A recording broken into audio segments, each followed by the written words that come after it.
Hello, welcome back to Salty Sunshine. I'm hopping on for a quick Love is Blind Season 10 Ohio reunion special extravaganza. No, I just want to talk about the reunion.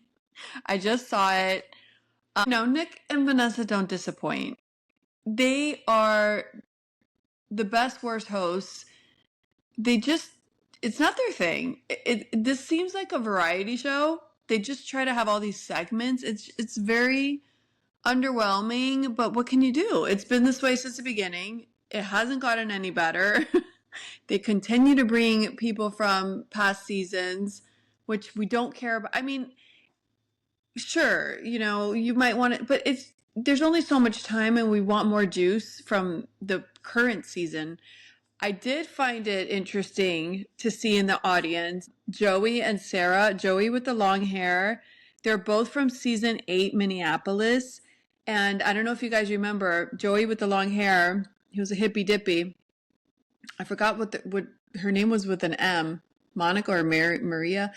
The girl that had the funny family that would sing and play drums or play bongos or something. They didn't work out. Anyways, after the show ended and they split with their partners, they ended up hooking up, like getting together, and they're still dating now. So they've been together for a little bit. I think he said like 8 months. So that was interesting to see them in the audience. I remember how upset that girl was because she felt so betrayed. I mean, this is a dating show, okay? Yes, you're friendly. You make friends in the house, but you don't owe them your life. You just met them. So if they didn't work out and you happen to bump into the guy on the street, I mean, unless you're really close, you hang out all the time. But I don't know. All's fair in love and war. So they started off the show with Vic and Christine, and they said a quote. Vanessa said, "Oh, I love the quote that you said in the pods," to Christine.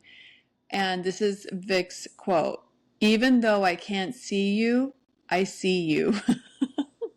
I thought that was so cute. Beautiful quote. They're such a deep couple. It's almost annoying. Even at the end when they ask them, now that you guys are married, you live together, all couples fight. It's actually a red flag if you don't ever disagree, if you don't ever have an annoyance. You have to. You're people. You hang out, you're in the same space, you're going to get annoyed by this or that, or I don't know, stress and life. And all they could come up with, unless they just don't want to, they probably, you know what, there's more than that. They just don't want to say it because it's probably their pact as a married couple, since they're so uber religious and they're so serious about the relationship. They're probably just protecting it, and they probably have had fights and they'll never say it. I just thought of that for sure. Because he said, "Oh, she has more socks than anyone I've ever met, and she always wears socks to sleep." Yeah, buddy, no. You rehearsed that line. And she said the same thing about, I don't know what she said, her prep. Anyways, it was all BS. I'm sure they fought. They just won't say it because they're probably trying to protect the relationship. So anyways, the first 10 minutes or 5 minutes, it felt like it was a huge waste because, I don't know, they just waste time on nothing, big nothing burgers before they even introduce everyone and they came out. So when Chris walked out, oh my gosh, Chris's face when he walked out to that stage, he was dreading it. He shouldn't have even shown up. I mean, it's good that he did. Because he did say that he was horrified by what he saw and he's working on it and he's so sorry.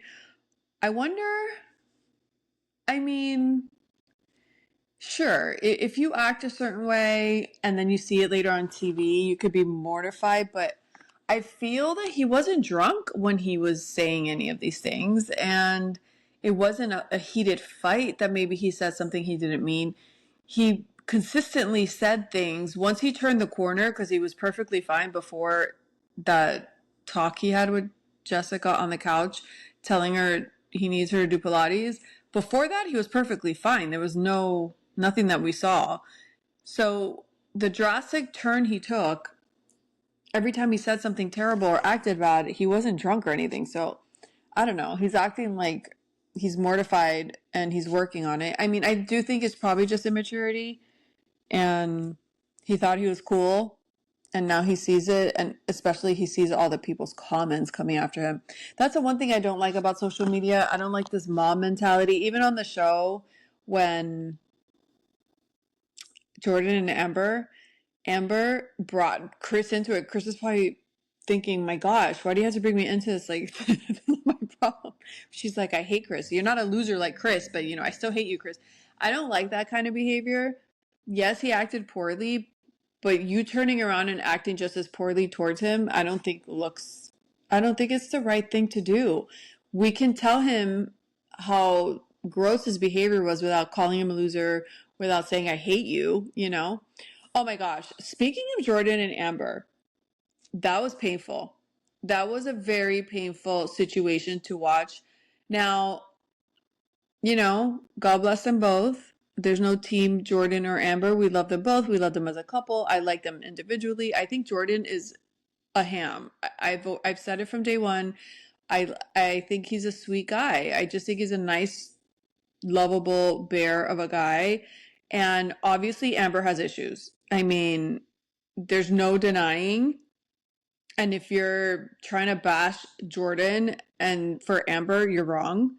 I don't dislike Amber, but it's clear she has anger issues and it's clear she has some deep-rooted stuff going on. You could tell she's not emotionally regulated. So their marriage lasted 4 months. Jordan said that Amber is very jaded.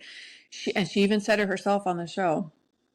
She's had many, many, many, many dysfunctional relationships. So why do you have so many bad relationships? You're the common denominator. There's something up. There's something up. She dropped the ball. She dropped the ball with Jordan because he's a normal guy. He was willing to put himself out there. He caught himself. He put in the work. I don't like how Amber used her daughter as a how dare you to him. That's not his daughter. And I don't care if you're dating. I don't care if you get married. Children are never the reason. You don't use children to guilt somebody to stay with you. And he did everything he could do and got into the experiment and married you. He does not have to endure abuse from you or stay with you when he doesn't want to just because you have a daughter. That's ridiculous. And if you're so close to your daughter, you're such a good mom, which it seems like you are, you just explain to your kids are resilient. You explain to them, it just didn't work out. We're no longer going to be married. He's a great guy. They can handle it. And the guilt that you're putting on yourself, it's more about you. You're the one that can't handle it and you're using the kid. Nobody owes you their soul because you have a kid. That's just not a thing. And I hate when people do this. They do this all the time. Well, you should have known better. No, you don't know. You're trying a relationship and you go through the motions. If the relationship works, great. And if it doesn't, it doesn't. And it has nothing to do with whether you have 1 kid, 10 kids, 5 kids, little kids, big kids. It doesn't matter. You get with somebody, you have a kid. Those kids understand when it ends, it ends. It is what it is. So I don't like that I don't know, it made me very uncomfortable to hear her say that the daughter was saying about a memory box. The more you make a big deal out of it, they feel it's a big deal. If you just make it sound it's just another decision and it's for the best, they accept that too. And it's fine. Now, and you took that risk when you went on the show, a show about getting married at the end of the show. You took that risk. Now be a big woman and handle it like a big woman. Anyways, so that was super painful. She's trying to make it look like he just didn't. Apparently they never moved in together. So he would drive 4 or 5 times a week, 45 minutes to her place. And she made it sound like he just wasn't committed, that he was an immature guy that just wanted to go out with his buddies. And he had to say, absolutely not. You're leaving out some important information. And I took you to a wedding that I'm the best man in and you got blackout drunk. I had to take your car keys away. Like, apparently she just has these issues. And she yells at him and she's aggressive with him. And at one point on the show, she screams in his face and walks off stage. And that was a tiny glimpse of her anger, um, her lashing out. So I completely agree with him. And he's saying the truth because she couldn't even deny it. She said, I was willing to work through it and change. Nobody goes into a marriage with someone with that kind of situation at the beginning. Absolutely not. I agree with him. You get away from that. If you're acting like that in the first few weeks of getting married, and that's a problem. That doesn't that's who you are. And like he said, she wasn't doing anything to make changes. It was doomed. It's sad though, because I had high hopes for them, and I didn't like that. Her anger even showed when she tried to take it on Chris, saying, I still hate you. And she could have stopped saying it. So I feel for Jordan. I do think he did the best, and good for him for not trying to feel guilted into this situation. It's your bad behavior. He doesn't have to put up with it. I agree with him. And yeah, but it was still sad.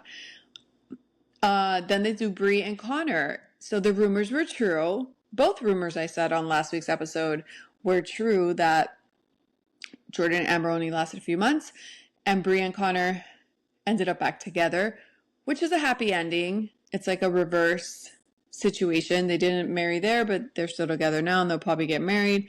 She came to her senses, Miss Bree, because Connor's amazing and you were dropping the ball, and thank God she came to her senses. It's unclear to me because, of course, the host, the worst host ever, didn't ask. So did you stay a little period after and not see each other? Did you ever not see each other? Did you break up and get back? And if you did, what was the cause? I would need more detail. I need less of the variety show bullshit in the background. I want to hear more detail about exactly what happened after the show ended. But they don't give us that. So apparently either they never broke up after that blip and they just worked it out, or they separated a little bit and got back together. Who knows? But she's still with him. When they were showing Chris's, flashbacks and everything, Connor said, I don't really care. I have nothing to say about it. It was just crazy, and I'm over it. I don't think about him. So Connor is a gem of a man, and Bree did the right thing. And then Chris apologized to him, and Bree admitted she let him talk about Connor too long and to her too long when they were on the show, so that was fine. Then they talk about Chris and Jessica. Jessica looks very different. As most people that go on reality TV, they show up one way, and then when you see them at the reunion, they're completely different human beings. And that makes me sad, because you could do a little tweak here and there, but they really go drastic, and they do head to toe. So Jessica's happy ending, because it's the same shit between her and Chris. Chris apologized to her. I mean, which is good. Good on Chris. Everybody makes mistakes. He's young and he was a stupid boy and he regrets it. So good for him. What can you do? Life moves on. But she found love with Harmo. He was on the show. He didn't find love on the show. But then after the show, after all this, he found love. Now, they gave him the mic and he talked to Jessica on it. And he's like, I'm going to give you your flowers. And he's saying all this stuff. And it was giving me Alex H. I'm sorry, Jessica. I'm sorry to say this, but Harmo was giving me red flag. He was giving me red flag. He gave a speech like as if he was at his own wedding, and he's just like, I'm going to give you your flowers, and I'm not going to take you for granted, and I'm going to do this, and I dropped the ball the first time, and I wasn't ready. I don't know. We didn't need all that. I don't know. I didn't like it. Maybe Jessica has a bad picker. It happens. Emma and Michael, I felt so bad for Emma. I said it from the last episode of the show. I don't think Michael was attracted to Emma, period. I think Emma, that's another thing on the show I don't know if I love. They ask them, are you seeing anyone now? And they bring these people to the audience. I don't think that's nice. I think that's kind of cruel. If you were actually really, into somebody, whether you were in love, you were into them, you went through this experiment, it didn't work out, your heart got broken. 6 months, 7 months, 9 months later, that's really not that long because it's a little traumatic of an event. Then you're going to show up and you see them for the first time and you got to look at their new partner in the freaking crowd. I don't like that. just to ask them if they're seeing someone. Yeah, there are. Okay, they could talk about it. We don't need to look at them. I don't know. I don't like that. I think that's a little cruel on the hosts and producers to make the people sit there and look at those. I don't know. It's too soon. It's too fresh. So Emma and Michael, again, the host didn't ask the good questions. They didn't say, even Michael said on the reunion, we both decided before the wedding that we weren't ready to get married and we would continue to see each other, see, how it unfolds. So if they both agreed on that, why didn't they continue to see each other after? They didn't ask if they continued to see each other after. They didn't ask if why not if they didn't. There's no information, there's no context. So after the wedding, that's it. I don't know. I'm sure they talked. So what, we don't have the information, which is annoying. But then they ask, are you seeing anyone? Emma's not, and Michael has been dating someone for 7 months, and she was in the audience. Okay, why are we seeing that? That's just weird. Jessica's new love, Harmel, was in the audience. And then when they get to Brittany and Devante, that was the weirdest segment. That was the weirdest segment. They gave the microphone to Brittany's father, so Brittany's father can lecture him and tell him to pray on that or fix that, and he needs to do. But what is this show is so weird. I love the show itself, but these reunions are a joke. They're a circus, and they got to do something about it. They got to do something about it. Why are you giving the mic to Brittany's dad to talk to Devante? I'm sorry, that's ridiculous. And what he said was ridiculous. It gave me the ick. And I think Brittany's dad is so cute and sweet. I loved him from the moment they put him on TV, but that was unnecessary. But what's even worse, Brittany's clearly still heartbroken, right? She was so into him. She wanted to marry him. So she has to sit there and listen to Nick ask Devante if he's seeing anyone. And not only is he seeing someone, he's engaged and with a baby on the way. That is not okay. Brittany curled up into a ball after and drank herself to sleep crying. I mean, 100%. You don't find that's a bomb. You just threw a bomb on this poor woman and put the woman in the audience. Oh no, they didn't show her. They didn't show her in the audience. Devante was smart. He's like, I'm not bringing her. That's weird. See, I don't know. Yeah, I didn't like that. That was very awkward. You could see the hurt in her face. And so interesting. Devante pretty much just said, I didn't have the balls, basically. I didn't have the balls to break up with you on TV. That's basically the gist of the whole conversation. Brittany wore the goggles, the rose-colored glasses. She wanted to believe they were going to make it. Devante had 1.5 feet out the door, and he cut loose and ran. After that conversation we saw, she never saw him again. And he went to Austin to a concert with Brianna, and Ashley. And I agree with the host because the girls say they're all very close. I mean, maybe they're not all that close as they think they are, but that's kind of messed up. Even though they weren't going as a date or to hook up, the fact that you went to a concert to another city with two girlfriends of Brittany, even if they're from the show, they should have ran it by Brittany. He basically told them that they broke up, but still, even if they break up, you text them real quick, like, is it, did you know Devante's coming with us to it? I'm sorry you guys broke up. Like, I don't want to do this without you knowing. I don't know. It was weird. I don't think anything funny was going on between anyone, but you could tell Brianna, she's a little shady. The way she talked to Chris too long, the way she dumped Connor before the wedding in the weirdest way. She's kind of shady, and so is Ashley. So I don't know. I felt really bad for Brittany. Alex and Ashley, I don't know. I'm glad they didn't give the mic to Ashley's dad. Jesus. The show is just crazy. And then Alex and Ashley, so Ashley had a chip on her shoulder. I don't know. I'm moving more and more towards the fact that Alex is not as bad as he comes off.